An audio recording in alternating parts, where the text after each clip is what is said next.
અમદાવાદના કઠવાડા ખાતે 20 થી 22 એપ્રિલ દરમિયાન ભવ્ય ગો સન્માન કાંકરેજ ગો મહાકુંભ યોજાશે। અમદાવાદના કઠવાડા ખાતે આગામી તારીખ 20, 21 અને 22 એપ્રિલ 2026 ના રોજ ગાવો વિશ્વસ્ય માતર ના મંત્ર સાથે ભવ્ય ગો સન્માન કાંકરેજ ગો મહાકુંભનું આયોજન કરવામાં આવ્યું છે। એસપી રિંગ રોડ પર દાસ્તાન સર્કલ પાસે આવેલા રબારી હરિભાઈ લાખાભાઈના કુવા ખાતે આ ત્રિદિવસીય મેળાનું આયોજન થશે। આ કાર્યક્રમના મુખ્ય આયોજક લાલાભાઈ રણછોડભાઈ રબારી છે। આ ભવ્ય કાર્યક્રમની સત્તાવાર જાહેરાત સમયે તેમની સાથે જાણીતા ગૌસેવક શ્રી રાજેન્દ્ર રાઠી તેમજ ગૌસેવા ગતિવિધિ સૌરાષ્ટ્ર પ્રાંત અને ગુજરાત પ્રાંતના કાર્યકર્તાઓ ખાસ ઉપસ્થિત રહ્યા હતા અને કાર્યક્રમની વિસ્તૃત માહિતી પૂરી પાડી હતી।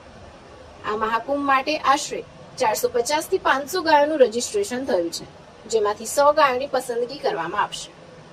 આ મહાકુંભનો મુખ્ય ઉદ્દેશ્ય લુપ્ત તથા શુદ્ધ દેશી કાંકરેજ ગૌવંશને પુનઃ સંવર્ધિત કરીને સમાજમાં સન્માનની સાથે આપવાનું છે। બોલો ગૌ માતાની જય। મુખ્ય હેતુ એનું એ કાંકરેજ ગાય માતાના એને સારું સમર્થન મળે આ મેળો કરવા માટે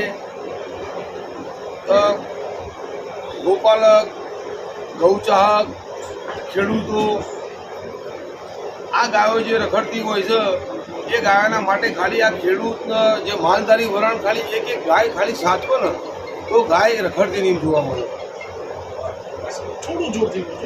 ગાય એક ખાલી ખેડૂત માલધારી વરણ હરેક એક ગાય ખાલી ઘેર એમના ઘેર પાલવન તો ગાય જે રખડતી છે ને ગાય રખડતી જોવા નહીં મળે। ઉદ્દેશ્ય શું વિચારે ન હોય આપણી જે કાંકરેજ ગાય એટલે હરેક ગાયની મધર ફાધર કહેવાય અને કાંકરેજ ગાય રખડતી જોવા મળે એ વ્યાજબી ખરું? એ વ્યાજબી બી નથી, એટલે એ રખડતી ના થાય એટલા માટે 3 દિવસના કાર્યક્રમમાં એવું થશે કે 3 દિવસમાં ગાયો કાંકરેજ ગાયો અહીંયા આવશે। જે ગાયો કેટેગરીની હશે, જે રૂપમાં હશે, દૂધમાં હશે, બે નાતી વાસળી હશે, મોટા નંદી, બે નાતી નંદી, સારા નંદી કે સારા નંદી ગાયોમાં ઉપયોગ કરો અને જે અત્યારે હાલમાં જે કૃત્રિમ ચાલી રહ્યું છે એ કૃત્રિમ બંધ થાય, કુદરતી ક્રોસિંગ કરો તો ગાય માતામાંથી તમને સંવર્ધન સારું મળશે, ગાયનું બી સારું સંવર્ધન મળશે, આપણને બી પાપના ભાગીદાર થઈશું નહીં। આ 400 થી 500 જે ગાય ફૂલ નંદી મહારાજ એ રજીસ્ટર થઈ ગયા છે, એમાંથી 100 પશુ અમારે લેવા, 100 ગાયો એની હરીફાઈ છે।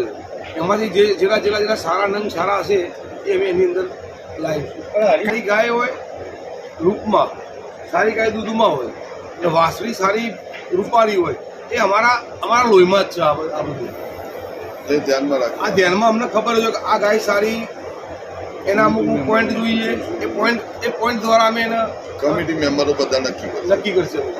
ખાસ રાખ્યું છે કે ફર્સ્ટ ગાય જે રૂપમાં ગાય હોય અને દૂધમાં ગાય હોય, બે દાંતી વાસળી હોય, એના ફર્સ્ટ ઇનામ 700 ગ્રામની મૂર્તિ ગાયનું અને 51,000 રૂપિયા। બીજો નંબર આવશે એને 500 ગ્રામની મૂર્તિ 31,000 રૂપિયા અને ત્રીજો નંબર આવશે એને 300 ગ્રામની મૂર્તિ અને 21,000 રૂપિયા।